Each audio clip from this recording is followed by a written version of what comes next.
আমরা যে পত্রিকায় দেখি মুসলিমরা জঙ্গি, মুসলিমরা অমুক তমুক, ইতিহাস কি বলে চলুন দেখিনি।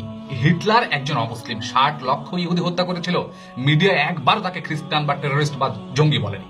জোসেফ স্টালিন একজন অমুসলিম, সে 20 মিলিয়ন মানুষকে হত্যা করেছিল, 14.5 মিলিয়ন মানুষ অসুস্থ হয়ে গিয়েছিল তার জন্য, মিডিয়া একবার তাকে বলেনি যে সে খ্রিস্টান টেররিস্ট। মাও সেতুং একজন অমুসলিম, 14 থেকে 20 মিলিয়ন মানুষ হত্যা করছে সে, মিডিয়া একবার তাকে বলেনি বৌদ্ধ টেররিস্ট।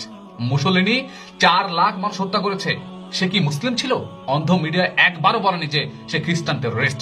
অশোকা 100,000 মানুষ হত্যা করেছে, মানে 1 লক্ষ মানুষ, মিডিয়া একবার তাকে বলেনি হিন্দু টেররিস্ট।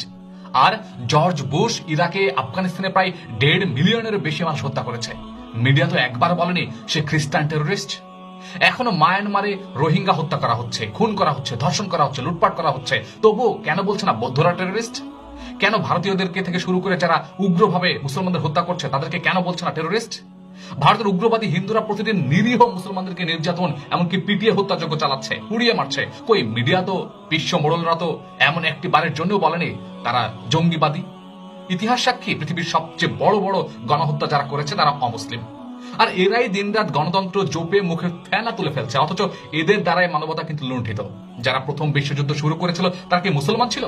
যারা দ্বিতীয় বিশ্বযুদ্ধ শুরু করেছিল তারা কি মুসলমান ছিল? যারা অস্ট্রেলিয়া আবিষ্কারের পর নিজেদের আধিপত্য বিস্তারের জন্য 20 মিলিয়ন অস্ট্রেলিয়ান আদিবাসীকে হত্যা করেছিল তারা কি মুসলমান ছিল? তারপরও কি আমরা জানবো না যে আসলে কারা মুসলমান, কারা টেররিস্ট, কারা টেররিস্ট না? যারা হিরোশিমা ও নাগাসাকিতে পরমাণু বোমা নিক্ষেপ করেছিল তারা কি মুসলমান ছিল? যারা আমেরিকা আবিষ্কারের পর নিজেদের প্রভাব বিস্তারের জন্য উত্তর আমেরিকাতে 100 মিলিয়ন এবং দক্ষিণ আমেরিকাতে 50 মিলিয়ন রেড ইন্ডিয়ানকে হত্যা করেছিল তারা কি মুসলমান ছিল? যারা 180 মিলিয়ন আফ্রিকান কালো মানুষকে কৃতদাস বানিয়ে আমেরিকাতে নিয়ে গিয়েছিল, যাদের 88% সমুদ্রে মারা গিয়েছিল, তাদেরকে সেখানে ফেলে দেওয়া হয়েছিল, তাদের মৃতদেহকে আটলান্টিক মহাসাগরে ভাসিয়ে দেওয়া হয়েছিল, তারা কি মুসলমান ছিল? উত্তর হবে কি? উত্তর হবে এরা মহাসন্ত্রাসী ও অমানবিক কার্যকলাপের সাথে মুসলমানরা কখনো জড়িত ছিল না, এটা আমরা জানি, কিন্তু তারা হিতে বিপরীত। আপনাকে সন্ত্রাসের সংজ্ঞা সঠিকভাবে করতে হবে, আপনাকে শিখতে হবে। যখন কোনো অমুসলিম কোনো খারাপ কাজ করে তখন এটাকে বলা হয় অপরাধ, আর যখন কোনো মুসলিম একই খারাপ কাজ করে তখন এটাকে বলা হয় ইসলামী জঙ্গিবাদ। এমন বৈষম্য কেন ভাই?